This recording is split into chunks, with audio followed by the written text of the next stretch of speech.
And that shared charge point is using electricity that came from that shared electricity source, that wind farm, that solar farm. That's very poetic.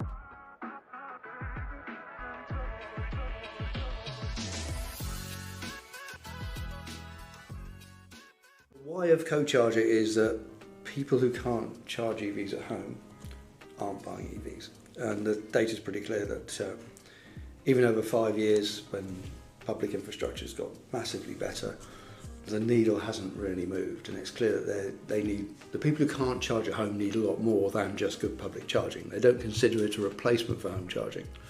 So we started CoCharger with a view to allowing the people in their neighbourhood who do have charge points to share it with them. So they've got a bookable, dependable means to charge their car, which gives them the confidence to then make that switch to the EV. Because although everybody needs public charging to have an EV, you also need a base charging option. And if that isn't home, then it needs to be workplace or community charging or mobile charging or various other ways of doing it. So that's why I've set it up, and it's been running 4 years now.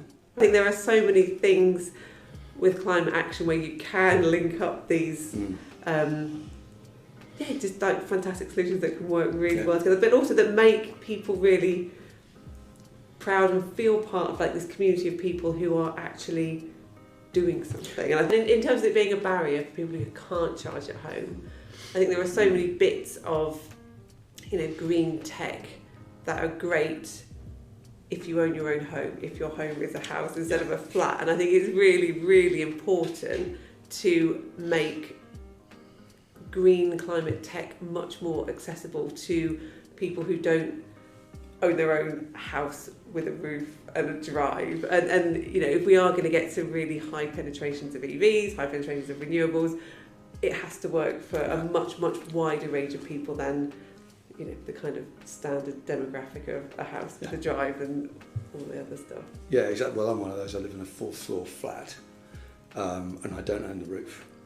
So there's, it's challenges, but I think people are getting a bit frustrated at being a little bit incapable of, what can I do? It's all the big corporations. Well, actually, you can go around the corporations. You can make a big difference now, and I think the awareness of that is what people are latching onto. That think, let the usual suspects do their usual thing and fail if you want, but actually as individuals we can do this and this and this, and the answer is usually a community-based thing. And we're seeing more and more of that happen, and it does work, and it's quick. That's a lovely thing. I think that when you set up something that allows people to make a difference as a community and bypass all the red tape and the politics and so on, it can happen so fast. It's really, really satisfying to see. In terms of that point about it being so much cheaper to have one person have one charger that's shared by lots of people, that is very, very similar to Ripple, where you have one wind farm that is owned by thousands and thousands of others, instead of everyone having their own solar on their roof. And I think the more you can get those kind of it's not necessarily economies of scale, but kind of that accessibility, you broaden it out and it's just so much cheaper for everybody to do.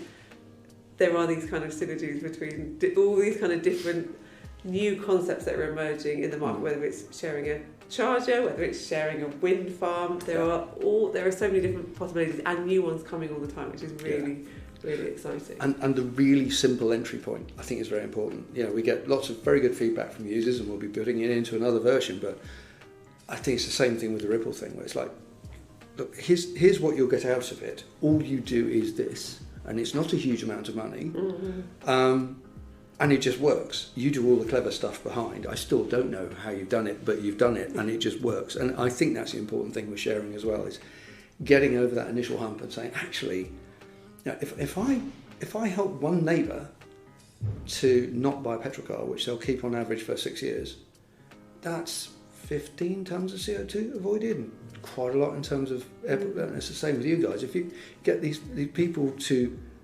share the ability to be self-sufficient, it just makes so much sense. And does it give people more, obviously we've met a lot of EV enthusiasts. Do people who've got those home chargers actively want to kind of bring more people into the fold and enable the transition to EVs to speed up? Yeah, and it's changed over time. So initially it was very much the early adopters who just wanted everybody to have an EV. It's wonderful. But that obviously quickly get through that. And now we're finding it's a real blend of things. And although some people look at it, you can make quite a lot of money out of it. We work with people like Uber and various fleets, and get an Uber driver, that's a lot of charging, high utilisation on your charge point, you're going to be very happy.